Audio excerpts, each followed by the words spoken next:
Okay guys, so it's kind of wet and yucky out, as y'all can probably hear and see. And so what we're going to be doing today is we're going to be trying to change out the standard antenna on the Hummer H3, the long whip that it comes with, into a short stubby, more off-road looking antenna. So the motto on this channel is there's no such thing as a stupid question, even though this is pretty straightforward. So I'm going to do it and hopefully help someone out. So see you in a bit. Okay guys, so something you may need to do if your flat piece of your antenna is spun to where you can't get an adjustable wrench on it or a regular wrench, you may need to use some vice grips just to give you enough pressure onto it to be able to twist it to where you can use it. So you may need to use those to get yourself enough torque to be able to spin it a little bit to where it's back into the open so that you can use the flat side again. But honestly, I may just use vice grips since I'm not keeping this antenna. I'm not worried about the aesthetics of it, so I may just keep spinning this around.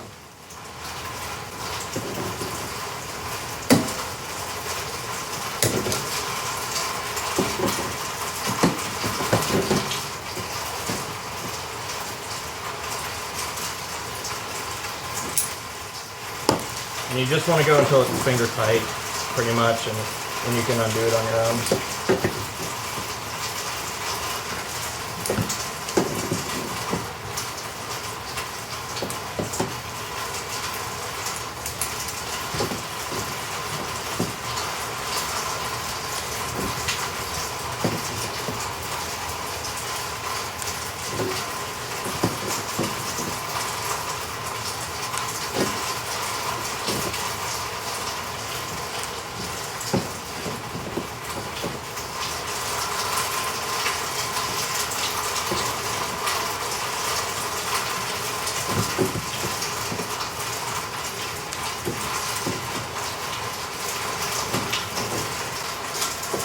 It should be tight on there, so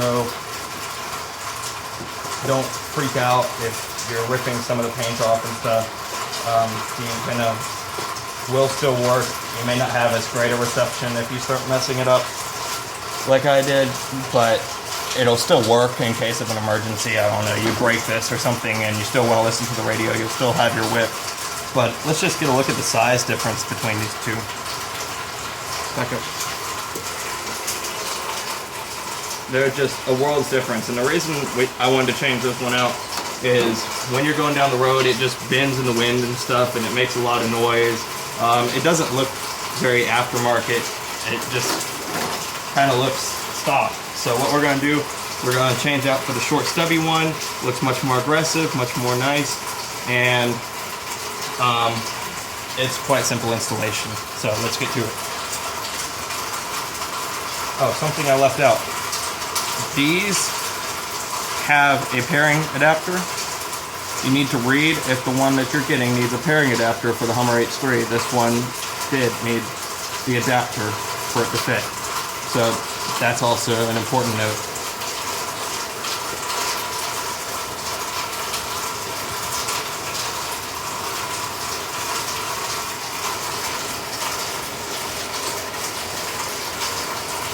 Does this one not need the pairing adapter?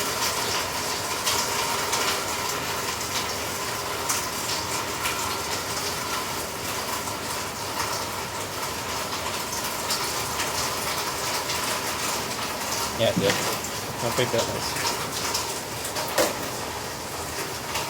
Now this one should hand tighten almost all the way down, just because this one was locked in with a bunch of mud and dirt and just seized up over time. This one should thread in all the way, if not most of the way,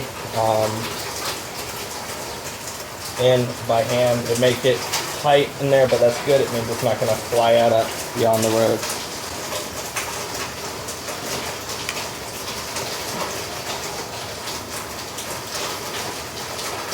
If you need to, you can use vice grips, but loosen them up so you're not hurting too much of the plastic on it.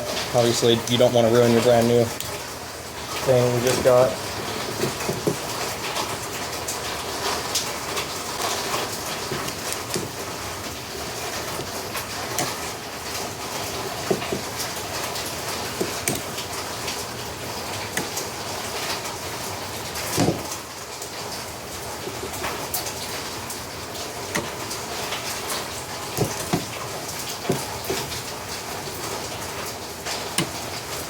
And you just want to go until it's tight, where you don't really feel like you're going to move it very much.